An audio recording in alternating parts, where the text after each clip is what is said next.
Chiefs go to San Diego to take on the Chargers. Chargers are underdogs in this matchup at home. Yeah, well, and I don't blame them. Yeah, I was going to say the Chiefs have been playing some lights-out defense, so I don't blame them either. The question is going to be, can the Chiefs get enough offense to catch up to, Phillip Rivers leading the league in yards? What do you do from a running game here? Do you have any confidence at all in being able to start Melvin Gordon? None. Zero in this game. I could not agree more with you. I wouldn't even flex him in this game. No. He's a guy that hasn't been getting in the end zone, and he's just relied on getting yards from the 20 to the 20. And the Kansas City Chiefs don't look like a defense right now that's going to be giving those up. Completely agree. Woodhead probably has a higher floor just because he'll be involved in those dump-off pass games. The pass rush for Kansas City has been incredible. Yeah. And so who benefits from that? The dump-offs to Woodhead. So I think Woodhead is perfectly fine to start this week. I have confidence in him.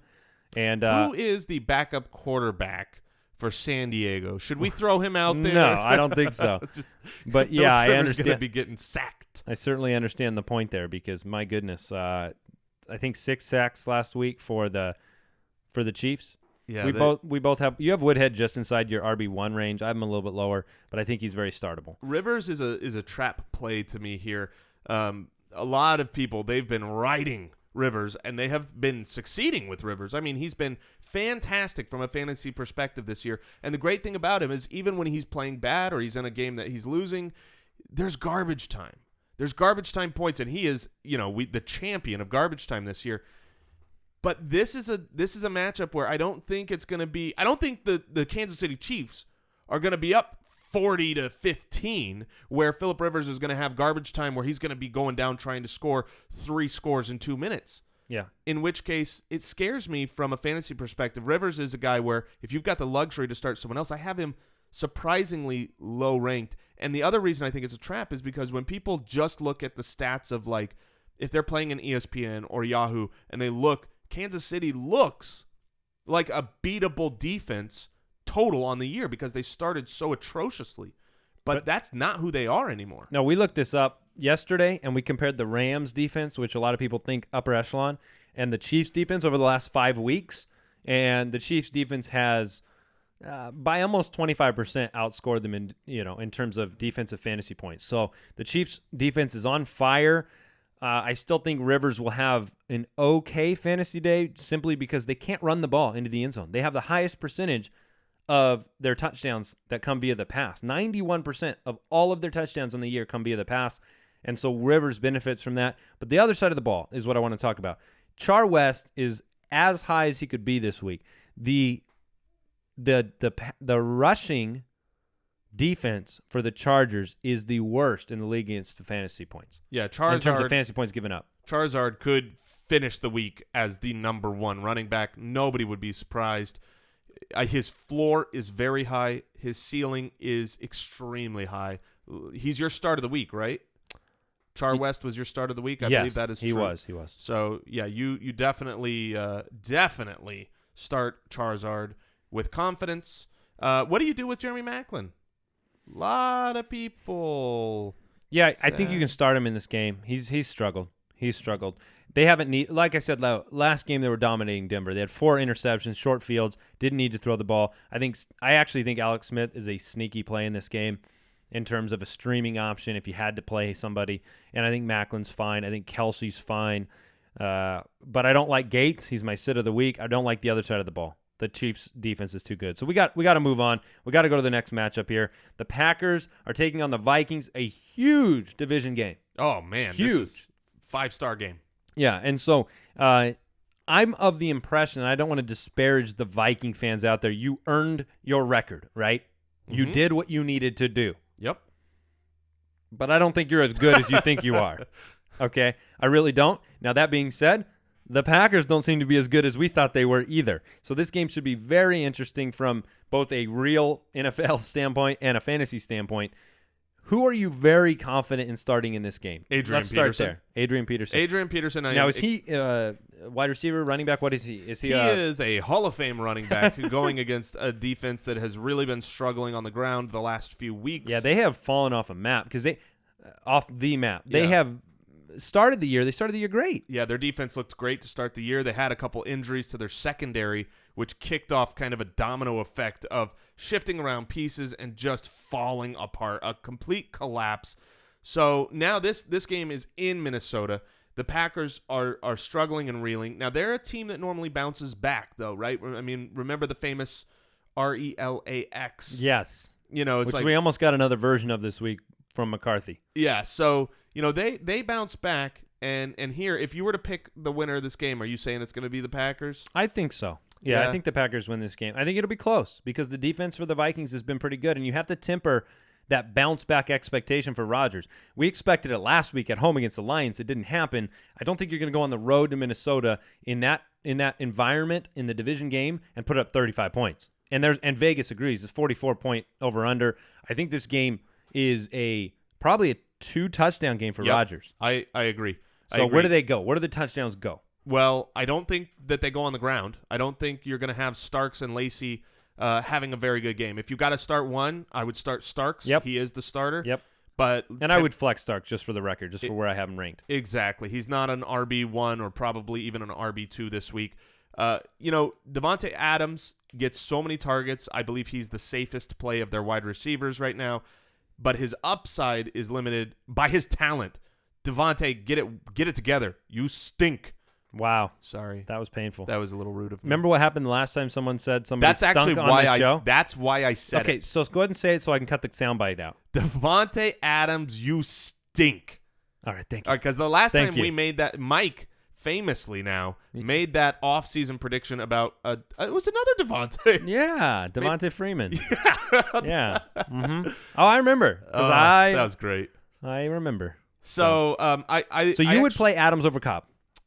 You said that statement, and now you have Cobb on your own roster, and you're going to play Devontae Adams over Cobb. No. So what's wrong with Cobb? Because what is wrong with him? Well, what I said was Adams, I think, is the safer play. Okay. I think his floor is higher than Cobb. I would play Cobb if I only had both. If I had Cobb and Adams on my roster, I could only start one. I would start Cobb because his ceiling is higher because he doesn't stink. He is very good. So, but he's not been getting the targets that Adams has. James Jones, forget about him right now. I think his age has caught up to him. They have. Stefon Diggs, do you start him? Yes or no? Yes. You do start Stefon Diggs. I do. And a lot of the questions that I've been getting on jointhefoot.com and on the website, Diggs seems to be the guy I'm sitting in a lot of the comparative situations. We actually have him. You have him very low this week.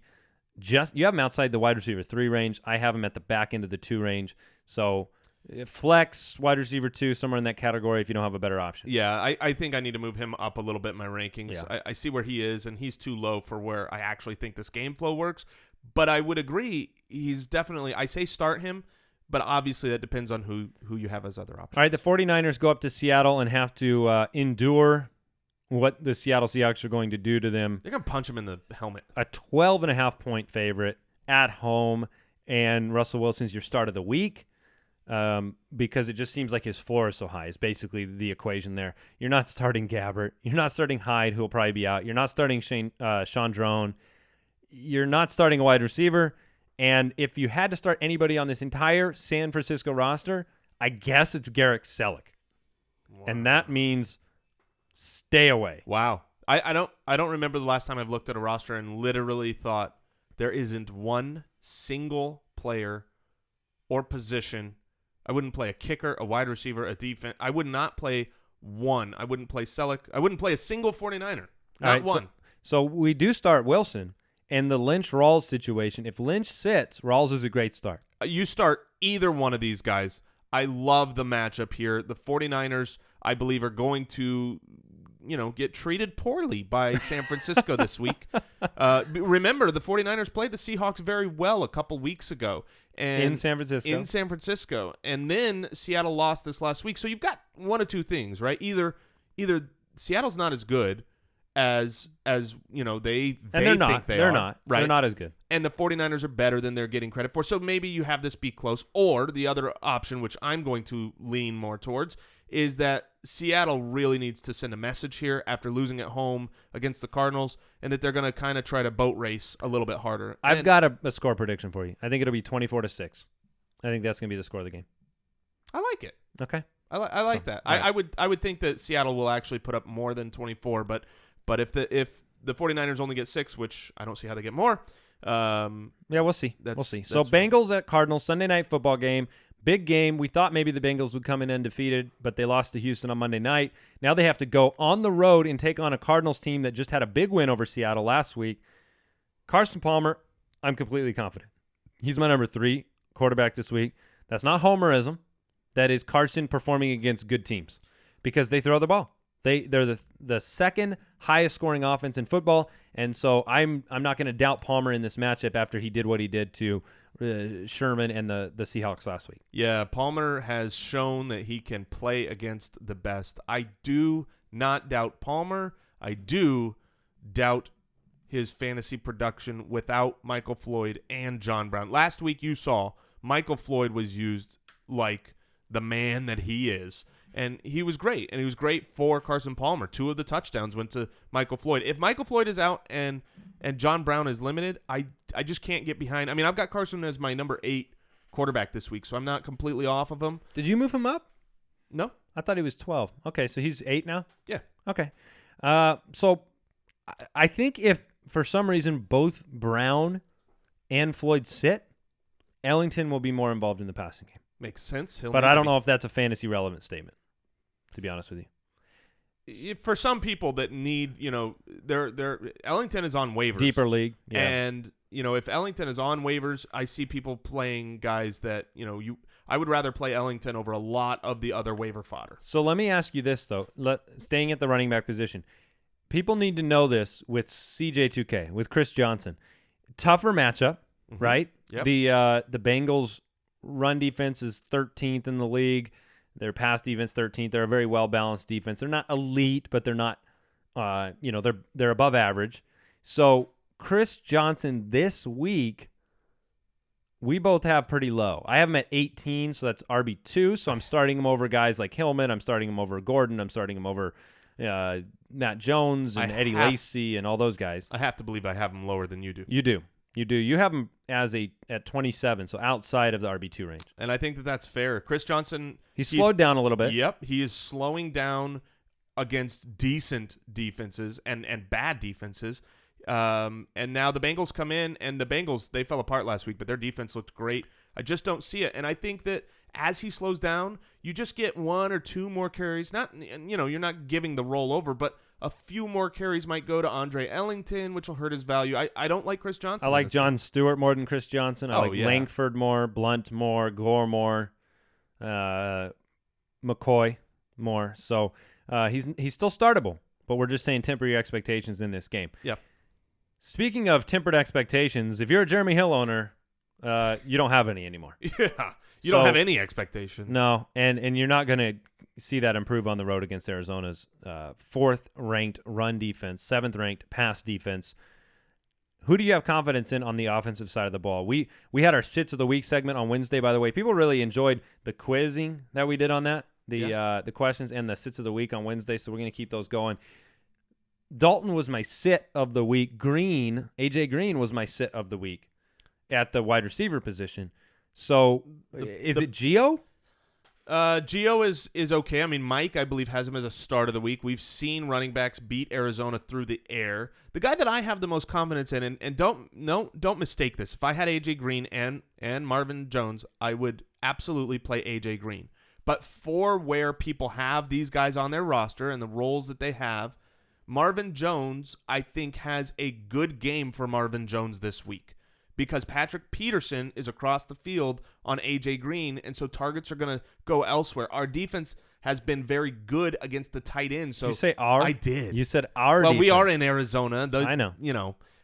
They've been very good against the tight end. So I think Marvin Jones is going to be a more targeted, more utilized role. We saw Doug Baldwin tear apart the Cardinals, not Patrick Peterson. And I'm still okay starting Eifert in this game, by the way. Interesting stat nugget for the Bengals.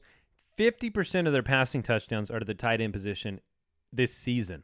Okay? So Eifert's just been absorbing them like a magnet. He had a bad game last week, but he'll be targeted. And if he had caught the balls last week, he would have had an okay game. So I do not hesitate at all about starting Eifert. All right, last game to cover here. Monday Night Football. Bills go to New England. They take on the Patriots. This is a weather in this game is going to be cold, not too cold. Should be all right. Patriots just lost Edelman after a week after losing Lewis. We've talked about Amendola a lot this week.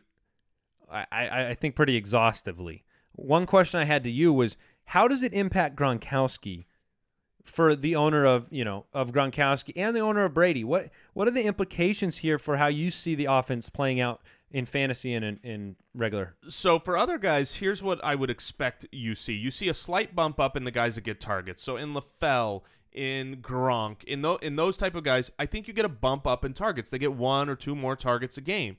But you get a slight bump down for the overall offense staying on the field and moving because they've lost 2 important pieces that help pick up those third downs in critical situations. The one guy that I do think it benefits, so I would say it's pretty much a neutral wash for everybody, but Gronk becomes a little bit more important on third down and in the red zone. So while the offense takes a hit, I think Gronk is at worst neutral and could take a bump up here fantasy-wise, because while he might lose some yards, I wouldn't doubt if his total yards per game go down. I think his touchdowns are gonna, if it's even possible, to go up. Yeah, he's gonna be used more. The only thing I disagree, I don't think his yards are going down. I don't think anything's going down about Gronkowski. I think even with the offensive efficiency, I just think the target numbers are going to be so high for him. But yeah, that's a pretty good take. I agree with a lot of that. I think their offense as a whole probably struggles a little bit, but it's the Patriots. Right. It's the Patriots. They figure it out. And other side of the ball, I think the biggest question fantasy owners have this week is, how confident can I really be in starting LaShawn McCoy against the second-best run defense in New England? McCoy's been on a roll. He has 120-something yards in 2 consecutive games. He's been playing great. So, and he'll, they lean on him, but how much can you really expect from him? You've got him as a bottom half RB1. I've got him kind of as a middle of the pack RB2. That's low. That's low. That's very low for a guy that is, essentially a top 5-6 option on a normal weekly basis. One of the things that you might see happen here for the Patriots as they redefine themselves both weekly and after the injury is they might come out and say, we need to run the ball better and play more defense, and we need to lock those things down. And if that happens, that scares me for LaShawn McCoy's upside. The nice thing, though, is he gets the ball a ton. You're not going to have LaShawn McCoy go out and just destroy your team. You just might not have that really big upside play, but you're definitely starting him. Okay, and then Tyrod Taylor. Is he streamable this week? I read an interesting stat. He leads the NFL in fantasy points per throw.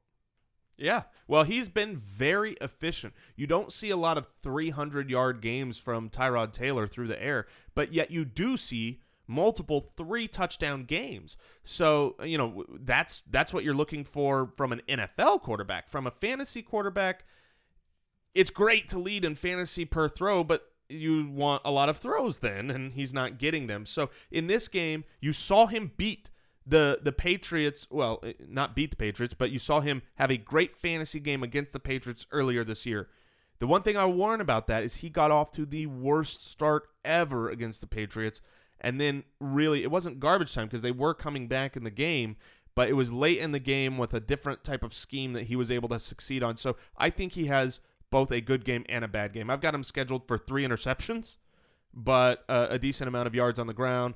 I'm curious where I have him ranked. Let me check that.